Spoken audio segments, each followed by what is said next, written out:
Hello creatives, welcome to a Kid Called Beast Maker session. In this session we have Aluxy, and today we're diving into Flying Basics Part 2. Here's an example of what we are making today. Let's get started. Welcome back to our Unreal Engine 5 series. In a previous lesson, we looked at how to make an object levitate, float, and rotate, and we even added this information to a level sequence to create a dynamic animation.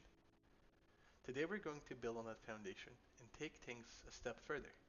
I'll guide you through the process of creating a player model that can fly, levitate, and float within an open world or game setting. Let's get started. To begin, what we want to do is go to our bottom left corner to our content drawer and go to our third person, input, actions, and start by duplicating our IA move folder.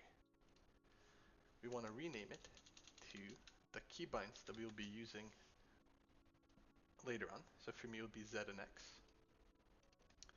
What you want to do is double click on the duplicated file and make sure that you have action description, trigger when paused, reserve all mappings turned off.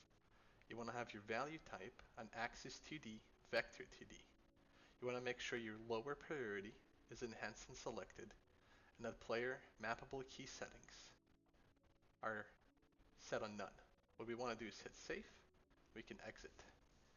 Now, what we want to do is go back to input, go back to our IMC default, and right here in our mappings, what we want to do is add a new element, add our new data asset that we just duplicated a few seconds ago, expand it, and what we want to do is add a new action mapping.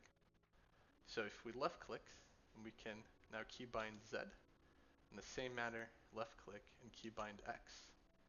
We want to create a new modifier element for our X key, which will be our decreasing key. What we want to do is add an element over here, go to none, and add navigate, which will be the blueprint which will tell Unreal Engine and the game where the model is moving so it stays stationary and stabilized within the axes. You just want to hit save and close this window. Now we're going to go to our blueprints. We're going to open our third person assets. Over here you will find everything you need towards adding input mapping, your camera mapping, your movement mapping, and your jump input. Over here next to that movement mapping we want to right click and we want to type in IA_ZX and add our enhanced action event. We want to expand it, zoom in a little bit. Now we want to right click and add isFlying, which will be our character movement code. Move it a little bit down here. Alright. We want to create a branch so we can connect our enhanced action towards our action value. So we want to do is hold B and left click. We want to connect the trigger value towards the branch value. And then from the true value, we want to go here and left click again to add in movement input. We want to change the Z value to 1, which would be the speed of the model going up and down. So it'll be twice as quick in terms of its moving left and right or forward and backwards. We want to right click on the action value to split them. So we can take the X action value and connect it to the scale value. What we want to do right now is compile everything, then save it.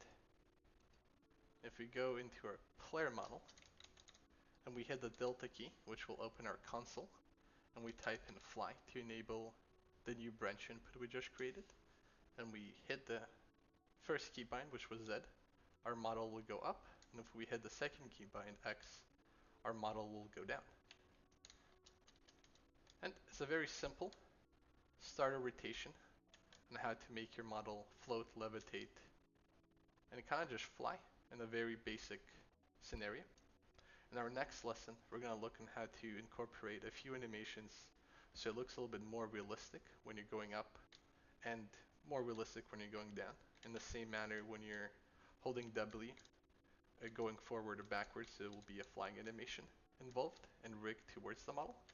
and we will look on how to copy the skeleton and the Unreal Engine assets towards a Kid Cool Beast asset. So the Kid Cool Beast will be able to move within a game or an open world setting. Thank you for this lesson, and I will see you guys in part 3.